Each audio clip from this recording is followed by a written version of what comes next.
Quick series, long series, binge watch आणि films या 4 फॉर्मॅटसाठी आमची दारं उघडी आहेत. सो तुम्ही हाच विचार करतो की प्रत्येक गोष्ट आपल्याला सांगताना ती कसं त्याचं वेगळेपण आहे आणि ऑडियन्सला ती आपली कशी वाटेल, ज्याला आपण रिलेटेबल कंटेंट म्हणतोय की जे जवळचं असेल, या परीने ती परिपक्व कशी होऊ शकेल हा विचार करून ती स्ट्रॅटेजी निवडतोय आम्ही. हमें बोलियों में और हमारी संस्कृति में कुछ करना चाहिए, तो तब तक हमको भी ये आइडिया नहीं था कि हम फिल्में बनाएंगे, वेब सीरीज बनाएंगे या हम इस तरीके से ओटीटी को लेके जाएंगे. तो हमने सबसे पहले, इसलिए नाम भी स्टेज इसीलिए आया कि हम वो कलाकारों के लिए प्लेटफॉर्म बनना चाहते थे जो यहाँ पे आके अपनी संस्कृति और बोली में परफॉर्म कर सके. तो स्टैंड अप कॉमेडी, पोइट्री, नुक्कड़ नाटक, फोक, हमारा जो लोकल फोक है इतना सारा, तो सबसे पहले हमने वहां से शुरुआत की थी. हमने बहुत सारा कंटेंट बनाया, बहुत सारा हमें लोगों का प्यार भी मिला, लेकिन कहीं ना कहीं ये था कि ऑडियंस को एक अच्छा सिनेमा देखना था. तो वहां से ये धीरे धीरे करके एक इंसाइट बनती गई और जो एक आर्टिस्ट के लिए प्लेटफॉर्म था, फिर वो एक आइडेंटिटी का प्लेटफॉर्म बना. एक बड़ी इंटरेस्टिंग इंसाइट मिली हमें यहाँ से, मैं शायद वो शेयर करना चाहूंगा क्योंकि हम इतना सारा कल्चर में कंटेंट बनाते हैं. तो हम तो इंटरटेनमेंट का प्लेटफॉर्म बना रहे थे और हमने बहुत सारा कंटेंट बनाया, पोइट्री, कॉमेडी, फिल्में. हमें बार बार एक फीडबैक आने लगा कि आप हमारे संस्कृति को बचा रहे हो, और हमें ये नहीं समझ में आया कि हम तो इंटरटेनमेंट बना रहे थे, तो देन यूजर को ऐसा क्यों लग रहा है कि आप हमारी संस्कृति को बचा रहे हो. तो हुआ क्या, इतने समय में कभी भी उस बोली को, कल्चर को उतनी जगह नहीं मिली थी हमारे मेन स्ट्रीम के अंदर. और जब उन्होंने अपनी कहानी, अपने मुद्दे, अपने आसपास की चीजों को एक सिनेमा की तरह देखना शुरू किया, तो उन्हें लगा कि ये एक ऐसी जगह है जहां पे आके मुझे कंफर्टेबल फील होता है, यहाँ पे आके मुझे अपना फील होता है. ये जो हमारी इवन टैगलाइन है, बोली में अपना बढ़ है. तो जो यूजर हमारे पास इंटरटेनमेंट के लिए आता था, वो वहां पे आके अपना फील करता था कि ये मेरी जगह है, यहाँ पे मुझे शायद वो जज नहीं किया जाएगा जो मुझे शायद बाहर की दुनिया में किया जाता है. और उसकी वजह से जो स्टेज के यूजर्स है, उनका ट्रस्ट, उनका जो कनेक्शन हमारी ब्रांड के साथ में, हमारे कंटेंट के साथ में, वो इतना ज्यादा है कि they are very very sensitive about even what we create as a platform. प्रयोगशील असणं, आणि ह्याच्यामध्ये एक छोटीशी त्रुटी, उणीव अशा पद्धतीची एक राहते. ती जागा जी आहे राजेश, ती नव्या टॅलेंटची. कारण काय होतं, आपण सगळं बघत असताना खूप एस्टॅब्लिश बघतो, नंबर्स बघतो, त्याला असणारे बॅकग्राऊंडर चेक करतो. ह्या सगळ्यामध्ये जी माणसं येणार आहेत ती नवं टॅलेंट घेऊन येणार आहेत, नवीन चेहरे येणार आहेत.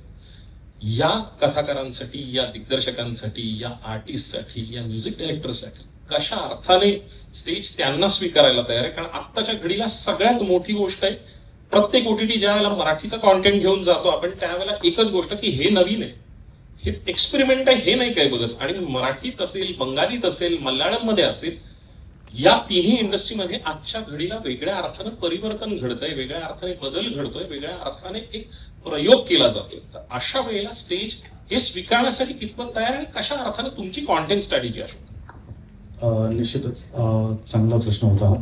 मुळातच स्टेज जेव्हा सुरुवात झाली होती तेव्हा हरियाणवी लँग्वेजमध्ये असेल, राजस्थानीमध्ये असेल, सो तेव्हाही आम्ही अगेन सरांनी जसं म्हणालात की ही कलाकारांसाठीचं स्टेज आहे, ते व्यासपीठ आहे. तिथे जेव्हा ते कंटेंट सुरू केला होता, फॉर एक्झाम्पल महापुनर्जन्म आमची एक वेब सिरीज आहे, त्याच्यानंतर नाते नावाच्या फिल्म्स आहेत, अशा अनेक हिट सुपरहिट फिल्म झालेल्या आहेत ज्या स्टेज ओटीटीवरती आहेत.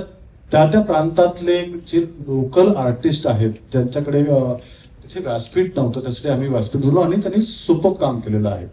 तसंच मला वाटतं महाराष्ट्रामध्ये सुद्धा आता आम्ही जी सुरुवात केलेली आहे, इव्हन इमोशनल गोष्टी करतोय, त्यामध्ये काही असं मिक्स अँड मॅच आम्ही केलेलं आहे.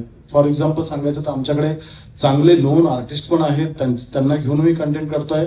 त्यानंतर अगदीच सातारा, सांगली जिल्ह्यातल्या खेड्या गावात काम करणारे, फॉर एक्झाम्पल कोरी पाटी प्रोडक्शनचे जे आहेत, गावाकडच्या गोष्टी करतात मुलं, सो त्या लोकांना सुद्धा घेऊन आम्ही काम करतोय. असं फक्त एक प्रतिरात्मक उदाहरण दिलं मी तुम्हाला, पण असे अनेक महाराष्ट्रातले लोक आहेत जे युट्यूबर्स आहेत, ज्यांना गोष्ट सांगता येते, ज्यांना आपली गोष्ट पोहोचवायची आहे, त्यासाठी आम्ही ते एक स्ट्रॅटेजी म्हणून केलेली की नाही, बोलीभाषा, खानदेशमध्ये पण खूप चांगले कलाकार आहेत किंवा कोकणामध्ये गोष्टी आहेत आपल्या. विदर्भ आहेत, झाडीपट्टीपासून जो पट्टा पडला तोपर्यंत एक्सप्लोअर झालेला नाहीये. सो कंटेंट स्ट्रॅटेजी म्हणून असं बघतोय की आमच्या 4 फॉर्मॅट्स आहेत. सो या 4 म्हणजे quick series, long series, binge watch आणि फिल्म्स, या 4 फॉर्मॅट साठी आमची दारं उघडी आहेत. सो तुम्ही हाच विचार करतो की प्रत्येक गोष्ट आपल्याला सांगताना ती कसं त्याचं वेगळेपण आहे आणि ऑडियन्सला ती आपली कशी वाटेल, ज्याला आपण रिलेटेबल कंटेंट म्हणतोय की जे जवळचं असेल, या परीने ती परिपक्व कशी होऊ शकेल हा विचार करून ती स्ट्रॅटेजी निवडतोय आम्ही. आणि अर्थातच त्याचं कसं दोन्ही बाजूनी सुवर्ण मध्ये साधता येईल. म्हणजे असं नाहीये की खूप काय तर वेब सिरीज म्हटले की मीच होतं की अरे वेब सिरीज करायची म्हणजे खूप त्याला तामझाम आणि खूप सगळ्या गोष्टी बजेट असं लागतं, असं नाहीये. पण जर तुम्ही स्टेजचं आता तुम्ही बघितलंय ज्या पद्धतीने एव्ही पण बघितलेली आहे बाकीच्या भाषांमध्ये, सो रुटेड कंटेंट हा जास्त जवळचा वाटतो. आपण जरी शहरात आहोत, सगळे आहोत, पण कुठेतरी आपली नाळ जोडलेली असते संस्कृतीशी. सो अगेन तो माझा नेहमीचा मुद्दा येतो की कल्चर ही खूप आम्ही प्रायोरिटीवरती ठेवतोय की त्या कल्चरच्या गोष्टी आम्हाला सांगायच्या आहेत. आता इंटरनेटचं जाळं सगळीकडे पसरलेलं असताना स्टेज ओटीटी घेऊन ते पेनिट्रेट करू पाहत आहेत, ही एकतर खूपच धाडसी आणि कौतुकास्पद गोष्ट वाटते मला.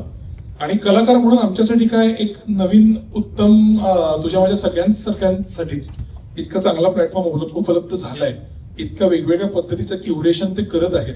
आणि आमची जी सगळी या सिरीजची टीम आहे ती इतकी सक्षम आहे. सुशांत सारखा निर्माता आहे, अंकुर काकतकर सारखा दिग्दर्शक आहे, आणि सो अमेझिंग टीम एकतर जुळून आले, अप्रतिम को ऍक्टर्स जुळून आलेले आहेत.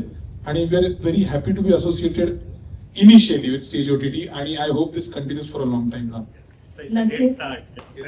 खूप शुभेच्छा या सिरीजसाठी आणि ह्या नवीन एका असोसिएशनसाठी सुद्धा. श्रेया, मी तुमच्याकडे वळते. काय हा एक्सपिरियन्स होता? एकतर आम्हाला खूप वेगळी झलक पाहायला मिळाली आहे तुझी, त्यामुळे आम्हाला खूप एक्साइटमेंट पण आहे. पण ही जर्नी म्हणजे स्टेज सोबतचं तुझं असोसिएशन, तुला काय वाटतं? तू म्हणालीस तसं तितकीच एक्साइटमेंट मला सुद्धा आहे, कारण का हवा येऊद्यानंतर बऱ्याच काळाने मी OTT वरती दिसणार आहे. मला फक्त एवढंच सांगायचंय सगळ्यांना, सुशांत आणि Ankur, I want to thank them, कारण काय का वेगळ्या भूमिकेत खरं तर त्यांनी मला व्हिज्युअलाइज केलं आणि ह्या प्रोजेक्टची ऑफर दिली. क्षितिश ऑब्व्हियसली मागच्या 1-1.5 वर्षातला सगळ्यात, आपण मी त्याला म्हणते सुद्धा की हायएस्ट अवॉर्ड विनिंग ऍक्टर आहे तो. असं कुठलंच अवॉर्ड झालं नाही जिथे बेस्ट ऍक्टरचा अवॉर्ड त्याला मिळालं नाही. So I am very very happy. आणि माझ्या बाबतीत पर्टिक्युलरली मला सांगायचं आहे की आनंद ह्या गोष्टीचा आहे की हे सगळं मराठीसाठी चाललेलं आहे, आणि त्यासाठी ह्या अमराठी लोकांचं फार कौतुक आहे. आणि दुसरी गोष्ट म्हणजे आय एम होपफुल की आतापर्यंत माझी ट्रॅजेक्टरी अशी आहे की ज्या प्रोजेक्ट बरोबर मी जोडली जाते तो एक आयकॉनिक आणि लेजेंडरी प्रोजेक्ट होतो. सो आय एम होपिंग की stage will also do that for us.